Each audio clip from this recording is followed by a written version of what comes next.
right, everyone.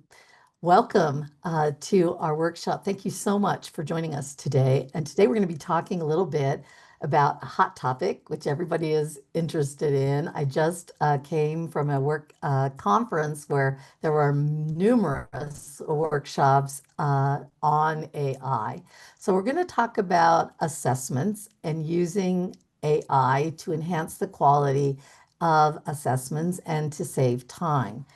And for those of you who don't know me, I'm Rosemary Tyrrell. I am the director of the Office of Faculty Development for the UCR School of Medicine, where I also hold an assistant professor role within the Department of Social Medicine, Population, and Public Health. Before coming to UCR, I worked at Loyola Marymount University as an instructional technologist. So ed tech has always kind of been part of my portfolio. But like so many of us, I can't claim to be an expert in AI because it's so new. So we're all learning together. So I'm sure there may even be people on this call who have more expertise than me, and I welcome your input and suggestions.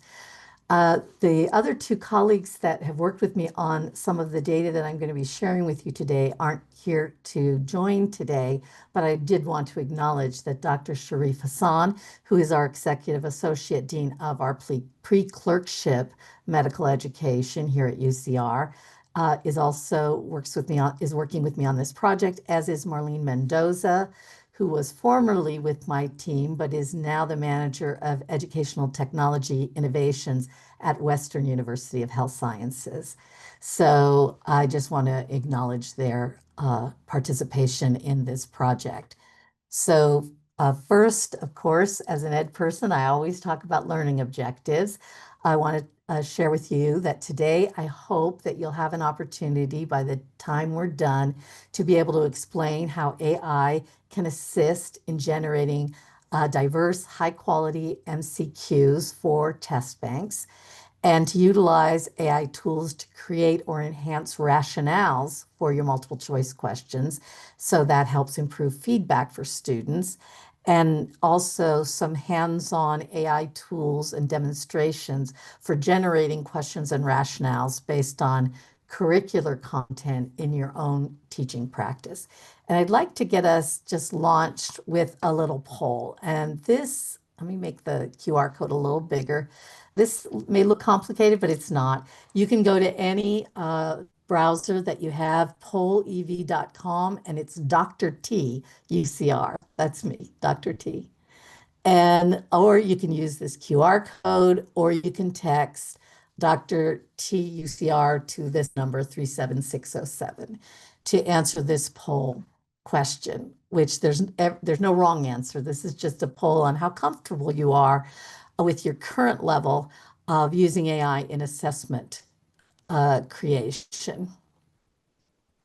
So we have one person who says, just AI curious.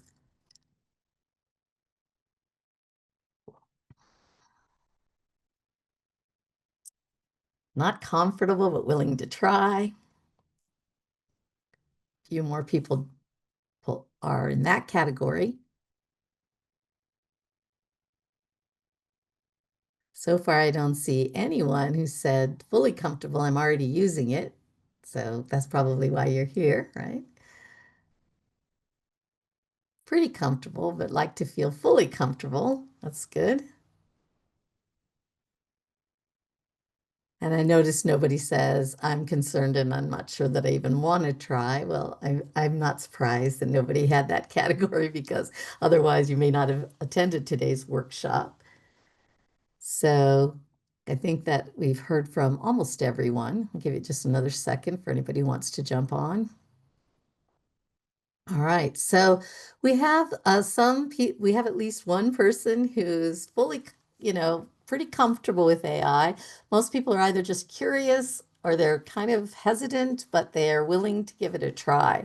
I think that it is the wave of the future, obviously, and that doesn't necessarily mean, though, just because technology tools are out there that you have to use them.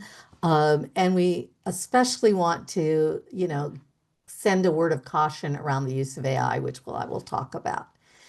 Thank you. And now I want to do one more icebreaker, and this is something called a waterfall. If you've never done a waterfall before in a virtual meeting, this is how it works. I'm going to ask you a question, and I want you to type your answer in the chat, but don't hit enter. And then I'll give you a countdown, 1, 2, 3, enter, and then all the uh, all the answers come into the chat like a waterfall. So this is the question. In one word, what excites you or what concerns you most about using AI in assessment specifically? So in one word, what excites you or concerns you most about using AI for assessment? So go ahead and type your answer. Don't hit enter yet. Give everybody a minute to figure out what they want to say about that.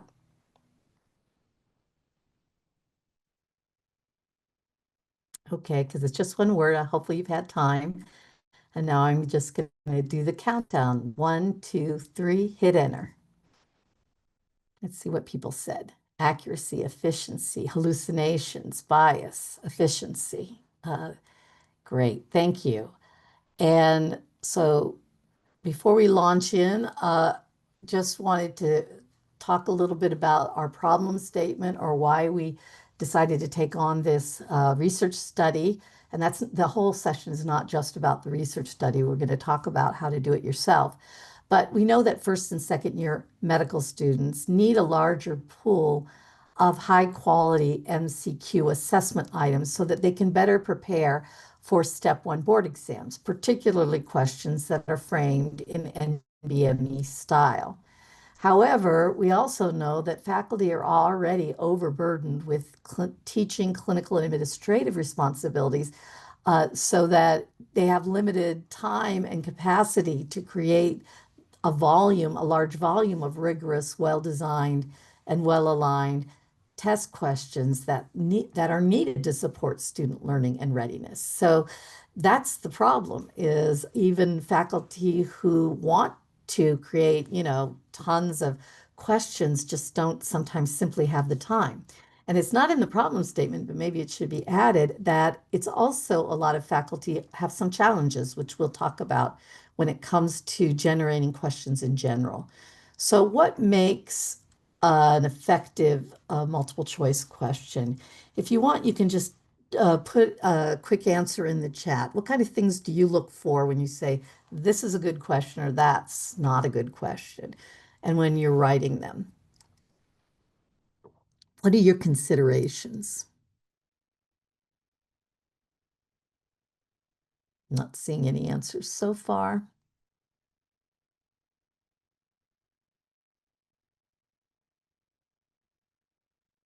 It's not a trick question. There you go. Concrete, not open-ended, only one right answer. Good. Um, both of those are true. Answer accuracy, that the answer is actually the right answer.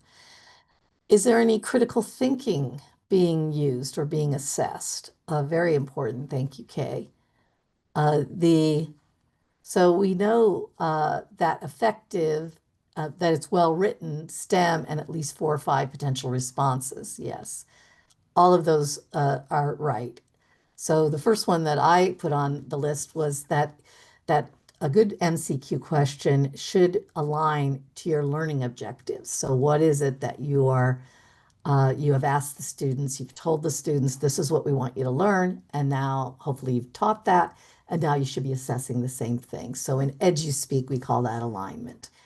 And so your questions need to be aligned because it's just a simple fairness issue. You can't test somebody on something you didn't tell them they were supposed to learn. Somebody already said this one, which is great, that there is a single right answer and not, answers that could both be right. It should actually end with a question mark. It should actually be a question. It should involve somebody else said this, multi-level reasoning, clinical thinking, clinical reasoning. It should not be trying to measure two concepts. Like, for example, driving tests have separate questions for parallel parking and diagonal parking. They don't just have one question about parking. So that's just should just be one concept. that the options or what we sometimes call distractors should be homogeneous and plausible. So they should be very similar. You shouldn't have like the right answer is always the longest answer. Um, and they need to be plausible so that the distractors aren't like completely out and ridiculous. And it should pass what we call the cover tests. What is that? That's assuming that the student has studied and they know the material. They should be able to cover the answer options with their hand or a piece of paper, and they should be able to answer the question without looking at the possible choices. So then when they uncover, they should be able to just look for their answer that they already know rather than needing to read through each option and choose the best answer. So it should pass that cover test. Is there enough information in the STEM so that I could answer this question even if I didn't have any options made available to me? And I'm not going to read through all these. You can read them on the slide, but there's things that we do want to avoid. Some of you mentioned, we don't want fill in the blank. We don't want true false questions. We don't want long answer options. Exam length is calculated by providing about 90 seconds per question. So anything that takes more than that time to read is problematic. We want to stay away from vague and absolute terms like sometimes, always, never, and so on. And we want to make sure that we avoid all of the above, none of the above. And we definitely don't want to frame a question in the negative. So which of the following is not a reason for XYZ? Bad. So what are some challenges that we have found in creating that robust test bank? Well, of course, creating high quality NBME style questions is really a significant undertaking for medical school faculty, especially those who have had limited or no training in how to write questions. Writing multiple choice questions of any kind is a challenging endeavor if you've never been trained to do it, and writing NBME style questions even more challenging. So the first, of course, is time, right? Obviously, that was in the problem statement. Faculty have a lot of responsibilities and they don't necessarily have sufficient time to craft even one NBME style question, let alone if we went back and said, now write 5 more, they would probably find that to be a very heavy lift. There's also, again, I mentioned this already, a lack of formal training. Most faculty members in higher education have received little or no training in the principles of exam writing. This can lead to question with flaws in the way they're constructed, potentially affecting the validity and the reliability of the actual question, which is, again, raises a fairness issue when students' grades are depending on those questions. Another difficulty is NBMA style questions often feature clinical vignettes, as you all know, that require students to apply their knowledge to realistic, real world patient scenarios. And, creating those vignettes in a way that's concise yet still comprehensive enough reflects, that can be challenging. That's a big ask. And ensuring that the vignette provides enough information to answer the question without giving away the answer or including a lot of irrelevant details that might lead the students to the wrong answer also requires careful consideration. So it's no simple matter. Another challenge is creating plausible and discriminating distractors. So when I was at the NBME invitational that I went to quite a few years ago now, they gave us a question about ethics. And it was about somebody had given a child the adult dosage of medication, but there were no bad effects, no bad patient outcomes. So then the question was, what do you do? And believe it or not, our group really struggled creating plausible distractors because with an ethics question, saying things like, well, you don't need to say anything, nothing bad happened. Well, that's obviously the wrong answer, right? So how do you create a distractor that's plausible yet still clearly wrong? So, that's crucial for good multiple choice questions. They should be plausible enough so that students who didn't master the material, who didn't study, are clear, are, are confused by them. And students who did, study and know the material well can pick out the right answer and recognize that the distractors are wrong. Otherwise, if the right answer is obvious, then you're not testing anything. You're just testing their ability to state the obvious. And you're not testing their mastery of the content. And again, aligning questions with Bloom's taxonomy from recall to application to analysis or synthesis. And what we mean by this is it at the right level of difficulty for the learner? That's challenging, but it's also necessary. Many multiple choice questions I've seen over my years here at UCR uh, overemphasize simple recall of facts because it's easier to write the question that way rather than any kind of analysis or application. Well, that's fine if it's like an undergraduate simple class, but we're dealing with medical students who are trying to prepare them for NBME style questions that are far more complex than just, which of the following is X. We need a little bit more higher order thinking. And then again, writing questions that are clear, that are unambiguous, that they're free from any kind of confusing language or bias is essential. So poorly worded questions can really are testing the students' test taking skills rather than their actual medical knowledge. So that's a challenge.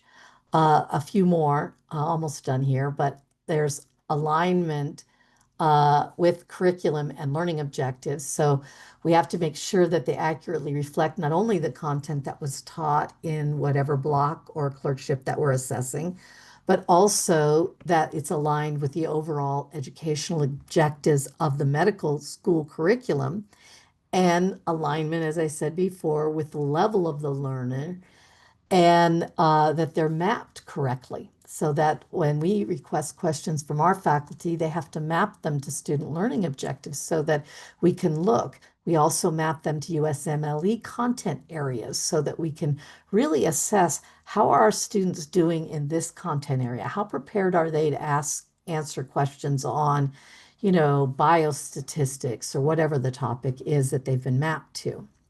And then another challenge is, confusing or conflicting answer choices where, two answers maybe could be argued that two answers might be right. And trust me, if that's the case, students will argue that the answer they gave was also a right answer, even if it wasn't the right answer on the test.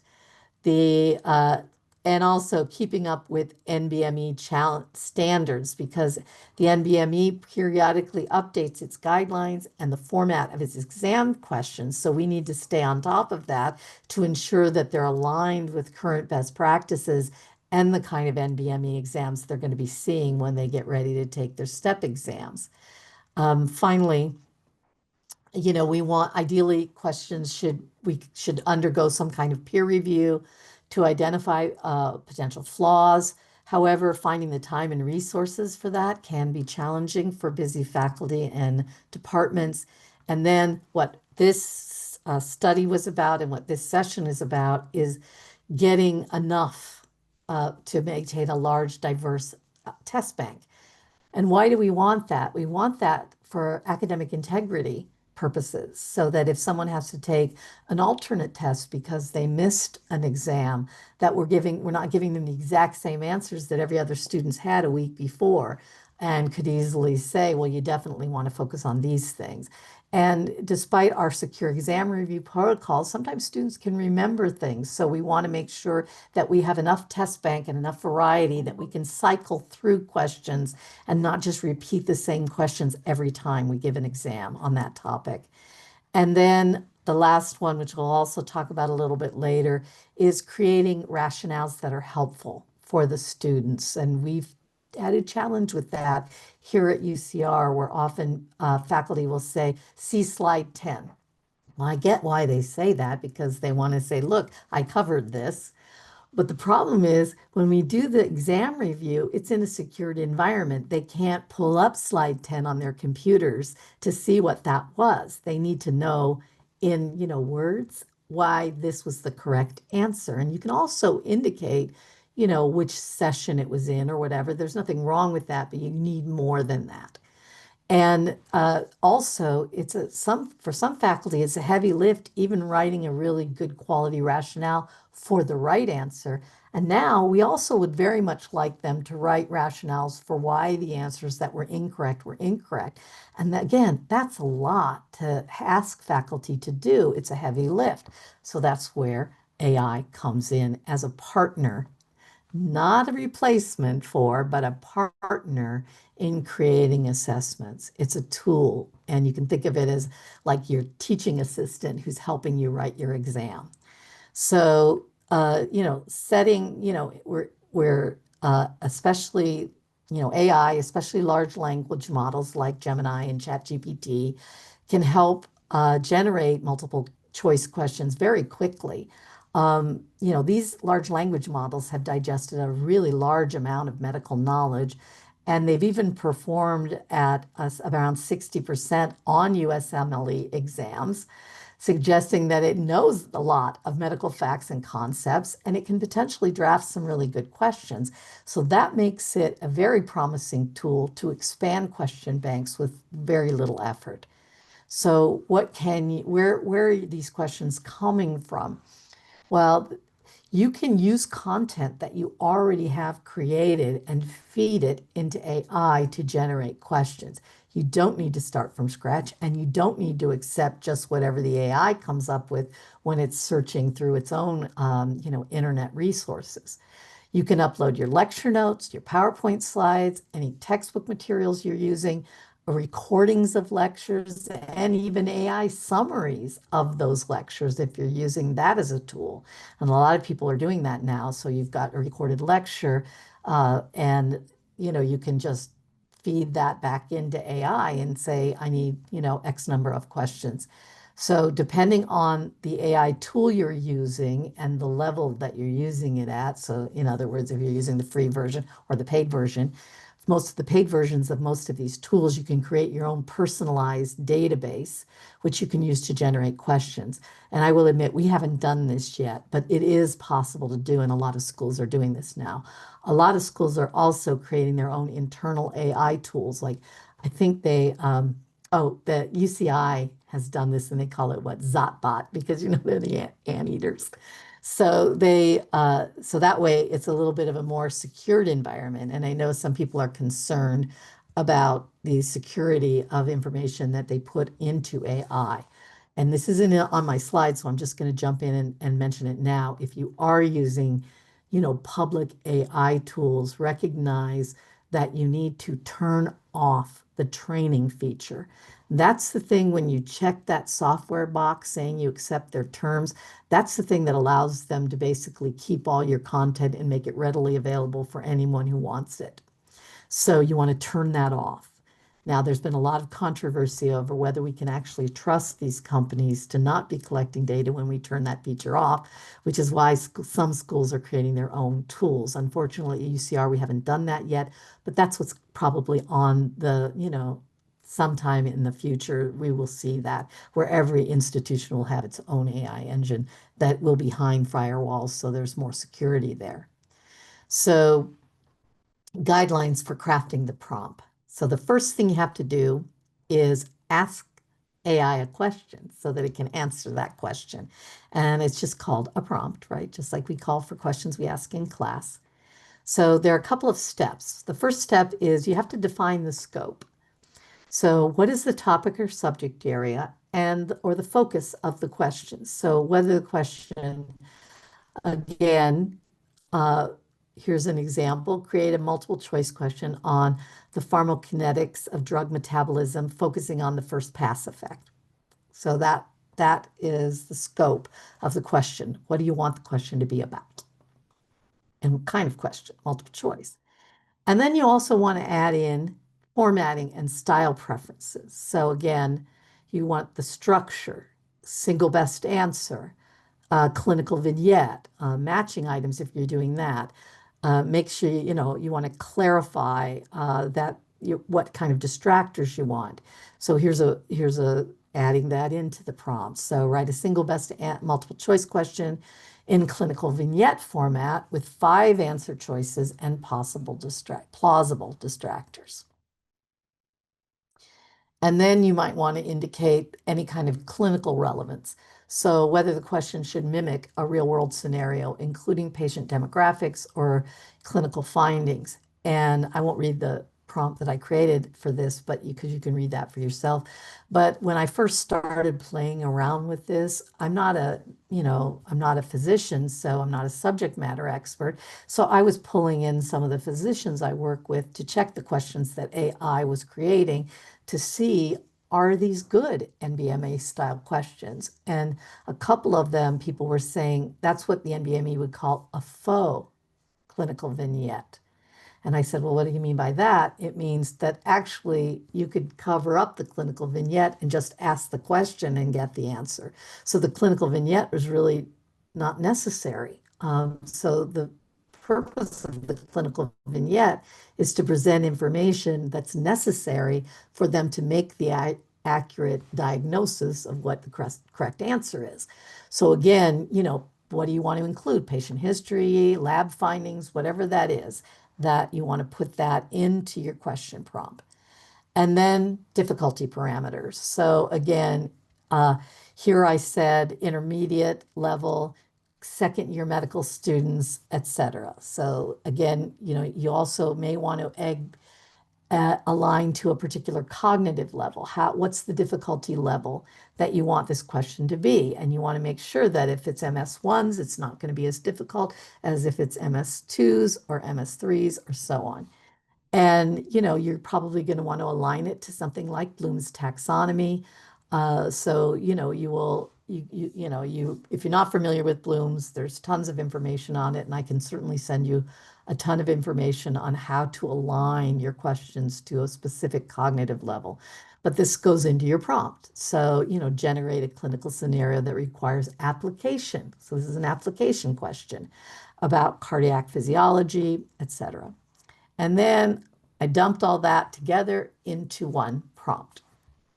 So I'm not going to read it all because it's long, but I also added something that at the end that I didn't have on my other, which is provide rationales. It's the very last sentence in my prompt. Provide rationales for both correct and incorrect answers. Now, when I'm doing this now, I don't have to say that because even if I don't say it, it does it because it knows me now, my account. And I use the same format for the classes I teach when I'm generating alternate questions or additional questions. So it automatically is now providing those rationales. I don't even have to remember to ask for them anymore, but you should ask. So there's just some common pitfalls when you're creating your rationales, or I'm sorry, your question prompts to avoid a question that's too vague. So like write a question about heart failure. Well, what it's going to come up with is probably not something that you actually would be able to use. Another is not specifying the cognitive level, which we already talked about. So you see in the example here, generate an application level question. Some additional pitfalls to avoid is its overly broad scope. Make a question about the kidney. Again, that's going to be so overbroad that it probably won't be useful what it comes up with. Anything that maybe is missing clinical context. So, ask about insulin is also vague. An unclear formatting expectation. So again, a multiple choice question. It may not include the number of answer choices you want. I think NBME and Dr. Liu or others, correct me if I'm wrong, I think it's traditionally 5 answer choices on NBME. So that's the other thing. Another thing that I just learned when working on this project is that NBME always puts them in alphabetical order. We've been scrambling ours. So one of the things that we want to talk about at UCR is whether or not we want to go to putting all the answer choices in alphabetical order because that's what they're going to encounter on NBME. We obviously scramble them for academic integrity reasons. So someone can't text their friend and say the answer C because your answer C and my answer C may not be the same thing. So I also am providing for you a a starter template. So this is what it looks like. And don't worry, I'm not going to read through all this because I'm going to give it to you. And I've got the QR code here that you can use to download this. And I will put as soon as I get to the right slide, I will put the link in the chat as well, if that's easier for you. So here's a link for the prompt starter template. It's just a Google Doc. You should be able to get access to that. So the next thing I wanted to do was a quick little demonstration, and I'm going to pull out my AI tool here and just demonstrate how this actually works. So here I can't show the slide and this demo at the same time. So I'm going to start out with this prompt. Generate a multiple choice question about the side effects of beta blockers with 5 answer options and indicate the correct answer. So my video keeps deciding that it doesn't want to look at me. So here's the question it comes up with. A 60-year-old man with hypertension and coronary artery disease, blah, blah, blah. And it gives an explanation. But notice this time it didn't give me a rationale for all of the answer choices. It just explained why that question was the right answer. So now I'm going to say, all right, that's cool. But now make it an application level question. Present a patient scenario involving beta blocker and ask what the physician should do. I'm also going to provide rationales for all answer choices. Because I didn't say that the first time because it's been just doing it automatically. But, of course, when you demonstrate, it never works the way it does in reality. So here's the question it came up with. 65-year-old man with hypertension, again, similar. There's the rationale, and then there's the rationales for all the answer choices. Now, I don't know about you, but I've been writing test questions for more decades than I choose to admit. And even I couldn't come up with a question that quickly. It would take me probably at least 10, 15 minutes to write even a simple question. An NBME style question probably takes most people even longer. And look how quickly it came up with this. And again, I'm not a subject matter expert, so whether this is a good question or not, that's something that I don't have. Now I'm going to say, okay, great.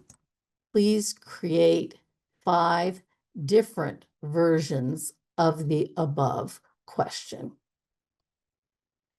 Because I'm trying to build that question bank. I don't want to have just one question. I want to have a bunch of questions that I can put in my question bank so that I can choose. So 5 seems to be about the sweet spot. I don't know, if ever I put in more than 5 questions, it usually ends up starting to repeat things. And so here we go. This one, and it's telling me what it emphasized in each question: the route of administration, the comorbidity, the emphasis on age and risk, emphasis on medication interaction, etc. And now, I forgot to say in that to also provide rationales for all the answers, and it went back to just giving me one rationale. So I bragged on how it learned me, and now it's making me a liar. So let me go back to my slides. But I mostly wanted to demonstrate that to show how fast it can create those questions. Now, of course, that's only half the battle. You're not done yet. You don't just like copy and paste those into your test bank, obviously not. So I'm gonna skip ahead a little bit because before I end, I'd like to just share with you the methods of the study that we are doing on this, that we have done on this, and show you what we came up with. It's a very simple study. So first we selected from our item test bank questions to use as our sample questions to feed into AI to ask for alternate versions. And we use two methods. Traditional psychometrics that we would normally use to evaluate question quality, and if you know anything about this, if you don't worry about it. If it all sounds like gobbledygook to you, it's something called a point by serial that measures the relationship between the learner's performance on a specific item and their total score on the test. P-value, which has to do with the parameters of how much is easy, etc. The discrimination index, which says, did all the students who did well and all the students who did poorly, was there any discrimination? And then the distractor analysis. So what was the difficulty level is the p-value. Did it discriminate between people who knew content and didn't? And the analysis of the distractors and how frequently was the incorrect option chosen. So those are traditional psychometrics that you use to evaluate quality questions. We use those psychometrics to select questions that we felt were of good quality. And the second thing we did was we had a subject matter expert, review the selected questions. So we said, here's some questions we pulled from our test bank. Do you think these are good questions? So we pulled them based on our psychometrics, but we also wanted to make sure that a subject matter expert also agreed that they were good quality questions. And then on the same thing that you would always judge on accuracy, relevance, difficulty level, STEM construction, all those things, our expert reviewed all the questions. Once we had those questions, we ran them through ChatGPT and we used this prompt to generate ChatGPT questions. And then we looked at the ChatGPT generated questions for all the usual things. Accuracy, was correct information provided? Is there one single correct answer? Relevance, did the questions have the appropriate level of complexity? Was the Bloom's taxonomy level that we requested used? Is it focused on the learning objectives we were trying to test? Are the distractors, the incorrect answers, plausible and therefore appropriately competing with the correct answer so that students who know the material are able to pick the correct answer and students who don't aren't able to pick it out just by luck? Clarity, are both the question and answers clearly phrased? Are they following the guidelines? Did we avoid all of the above, none of the above in the guidelines that we fed in? And we grouped our questions into three categories. Could we use this question as it is with no editing? We just pop it right into our test bank. Could this question be used, but it would require some minor tweaking and editing? And three, would this question be rejected? Even with editing, we wouldn't accept this question. There's just too many problems with it. And here are our findings. We started with 13 good quality questions selected based on what I just discussed, and 0 questions that AI generated were acceptable as written in the first round. So we went back and we did a second and then a very minor tweaks, and we did a third round. And on that third round, 100% were accepted on the third round. The first round, the reason that none of them were accepted is because we forgot to put the number of answer choices we wanted in the prompt. And so it only gave us 4 answer choices when we needed 5. So even the ones that were well written, we just went back and did it again. So then after that, 100% of the questions were accepted. After round 3, none of them needed to be edited before they could be placed into a test bank. So out of the 13 original questions, an additional 65 total questions were generated by AI. So instead of 13 questions, we now have 78 questions in that subject area for the test bank. So here's a couple examples of the questions. So here was a question that was written by a faculty member. And I'm not going to, read them because, first of all, I get into trouble because I don't know how to pronounce any of these medical terms. And we don't want to take time to do that. You can see the question. And then this was the first AI response, which you can see. Not only did it have only 4 answer choices, but it used the word not, which is not a good way to frame a question. Which of the following is not part of this structure? So Nope, unacceptable. Then we went back again, and this is the final response. After our tweaking of our prompt, this is the final response that was accepted by our subject matter experts. So you notice that 40-year-old woman is undergoing a pelvic floor, etc. Which of the following structures is part of that? Inlet rather than outlet. It gives the it gives the correct answers, and then it writes rationales for them. Uh, this was accepted by our subject matter expert. I would like to have a little bit more detail in the rationale, but it wasn't my choice because I'm not a subject matter expert. So just one more example of this. So this is the original faculty written question, and you notice this one does have a clinical vignette, which the first one did not.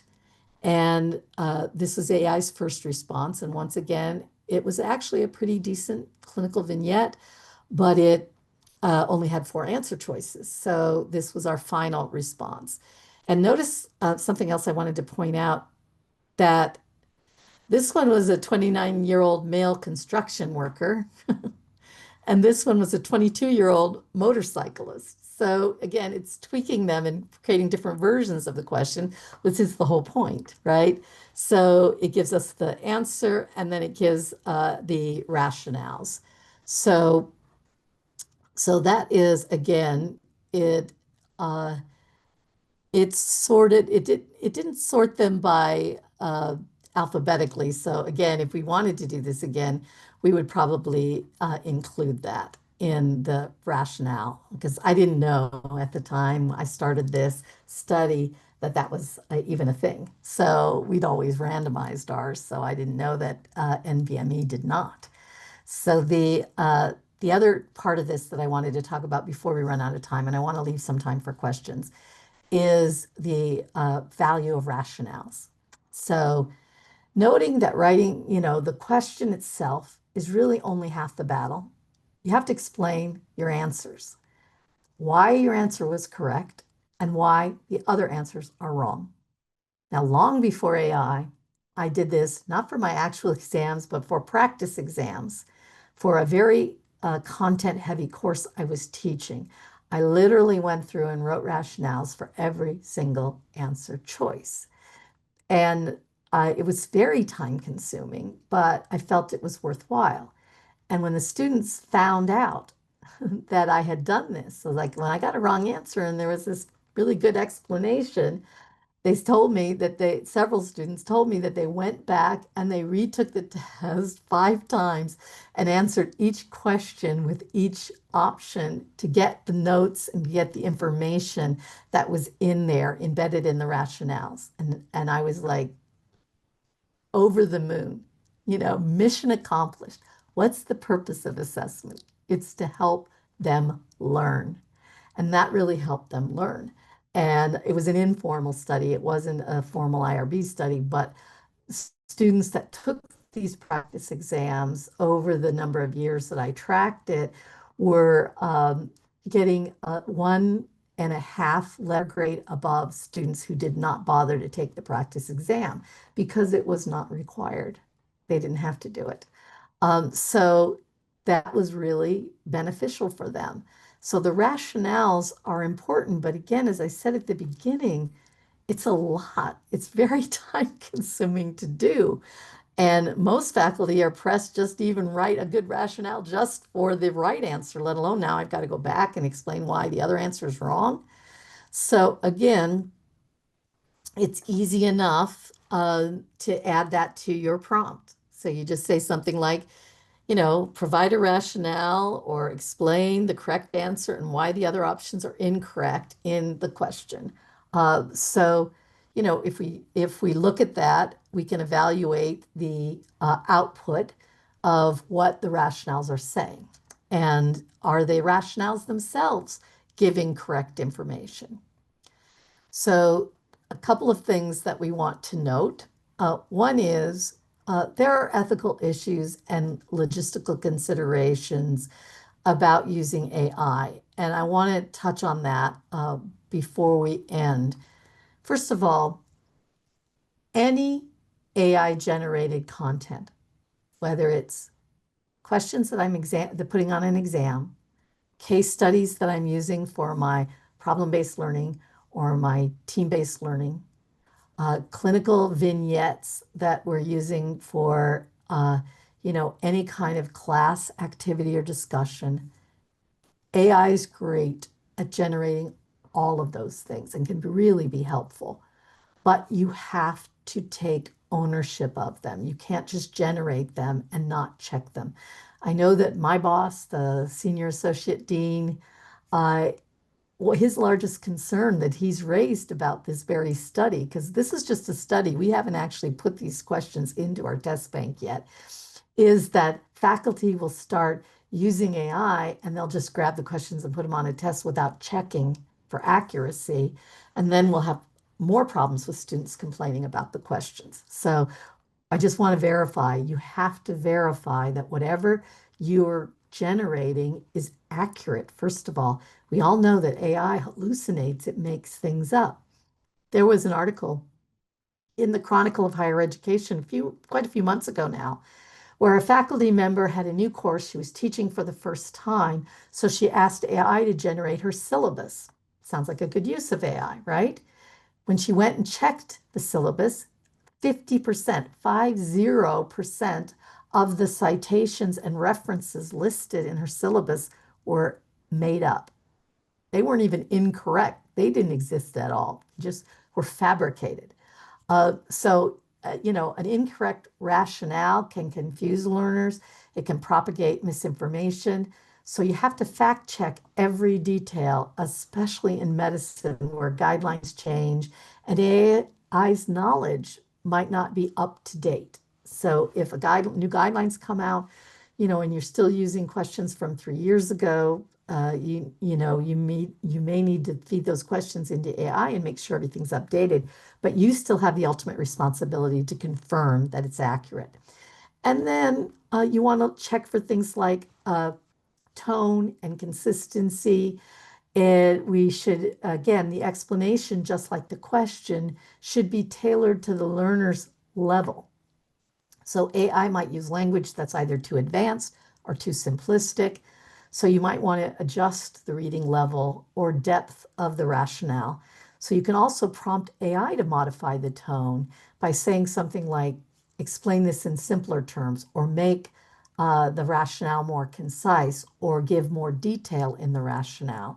I find myself using that more often, that it tends to, in the content that I teach, it tends to oversimplify. And what I'm teaching is an honors course. I don't want simplified answers.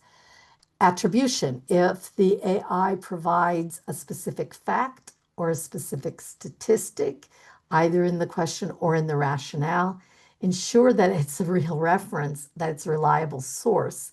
So don't trust any citations without checking those citations. So it might be useful to ask AI for a reference or simply double check the core content against your own textbooks and literature. And it's like, it's okay to say, can you let me know where that reference came from so that you can pull that article up for yourself? Student use, again, this is one thing I want you to think about. Students are already doing this. They're taking your PowerPoint slides. A lot of faculty are like, well, I don't want to put my slides in AI. Sorry, that ship has sailed. Once you hand your students your slides, they're already putting them in AI to generate practice questions. And there's nothing necessarily dishonest. There's no academic dishonesty here. My concern as an educator isn't that the students are doing something improper. It's that they don't have the expertise to clarify whether what AI is giving them back is correct or not. So I worry about the accuracy of the practice tests they're generating because they're doing this. They're putting your stuff into AI and they're asking AI to generate NBME style questions so that they can practice. And it's not necessarily bad, but it means, you should be aware of what AI might be telling students, and you might want to guide them appropriately, even recommending reliable sources for self-study while cautioning them about inaccuracies that AI might be generating. So again, they may want to put into their prompt questions, clarify using peer-reviewed, articles from Academic Medicine, JAMA, or whatever source that you would consider a reliable source. Uh, so again, remember that AI is your teaching assistant. And just like work that you would have any TA do, you're still ultimately responsible for what you're teaching. You're still ultimately the faculty member who has to double check and has to make sure that what you're putting out there is accurate. So we're almost out of time, and I just have a couple more quick things. One is I have another tool that I wanted to share with you, which is a little AI starter guide. I've got the uh, I've got the QR code on the screen, and you can use the QR code, and I will copy and paste the link into the chat. And this is just a little guide to help you start off. AI starter guide. Again, just a Google Doc. And I also wanted to, again, best practices. I already talked about most of these. Always fact check, always edit. Uh, make your prompts as specific as possible. Specify the difficulty, the context, the format. Be aware of questions that are too generic or not aligned with the curriculum. And I forgot to put the slide in here, so that's my bad. But I also, before we end, I want to encourage you to consider the Teaching Excellence Academy. And then if you could put the link to the TEA in the chat, I would appreciate it. Right now, we're in active recruiting cycle for our flagship program. It's called the Teaching Excellence Academy. And if you haven't heard about it, now's a good time to check it out. We accept applications year round, but right now we're in the active cycle because the new cohort will start in September. So, we're collecting applications. This is a program that is highly competitive. You have to apply and you have to be nominated and then selected by a committee. So it's a group of highly motivated educators who care about teaching, and we take a deep dive into teaching and learning. I want to caution you that I've had people say, well, I already know a lot about teaching and learning. That's great because this is a community of practice of people who are somewhat knowledgeable. If you're early in your career, though, we have put people in the Teaching Excellence Academy who are early in their career as well, because having diversity within the group makes it a more dynamic and interesting community of practice. So if you want to know more about like what the requirements are, how you get involved, etc., please reach out to me because I would very much encourage you to apply if you're at all interested. And you can apply, and you're not making any commitment until we send you that letter saying, you've been selected. So until then, you can still decline. So if you're at all interested, I always encourage people, go ahead and apply.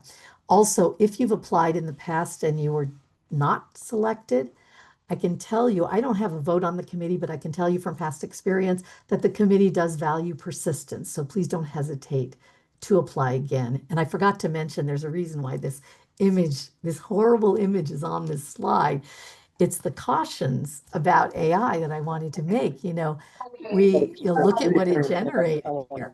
It generated a terrible visual. So we want to make sure that we're checking everything. So I'm going to stop sharing and open it up for questions. I also just want to say thank you for your time and attention. I know that time is one of your most valuable commodities, so I very much appreciate you sharing some of it with me. So I've stopped sharing so that I can better see you. Yes, I definitely have time for questions.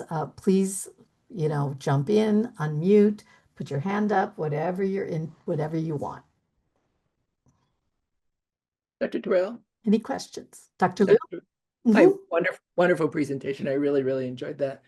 When you actually, or if you come to the point that you'll be using AI to help, I'm going to say, complement your faculty in generating these test questions, are you going to tell your students that you're doing that? And I guess the analogy I'll make is you probably heard the recent uproar about the California State Bar and the company that they sort of contracted with using AI, and people were in an uproar. But if you read, actually, I read the response and they said, well, yeah, we generated it, but it actually went through our content experts, right, to make sure that they were actually okay.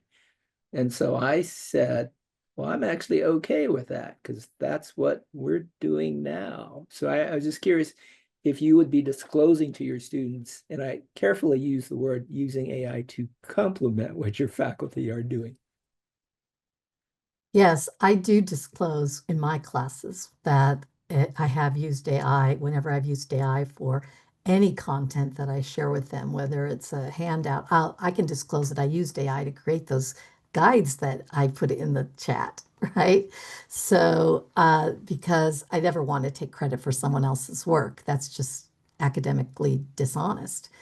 Uh, I don't, but it wouldn't necessarily be up to me, right? That would be really a decision that would be made by the curriculum team, whether they wanted to share that. I think it's okay, but I would want them to stress that all of these questions were vetted by content experts, that the faculty selects them, they're responsible for them, and we wouldn't want any questions going on an exam that a faculty member had. And it's kind of like when we do the oh, I forget what they're called, the NBME customized exams, right?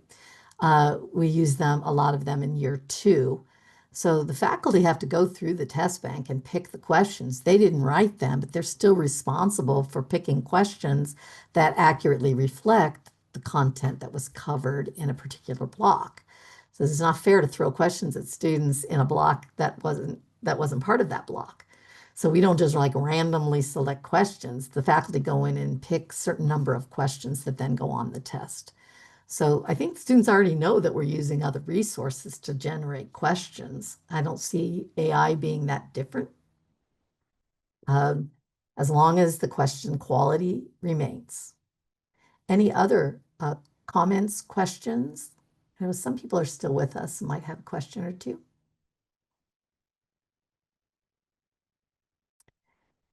Nana, do we have a link for an evaluation that we can share? If I'll not, be, we can email that out. yeah, emailing. Okay, we'll email that out after. And please do take a moment to fill out the evaluation because we're always interested in what you want, what you need.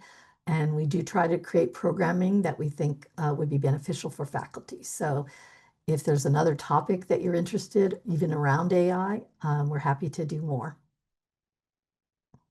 All right. Oh yeah, I have time.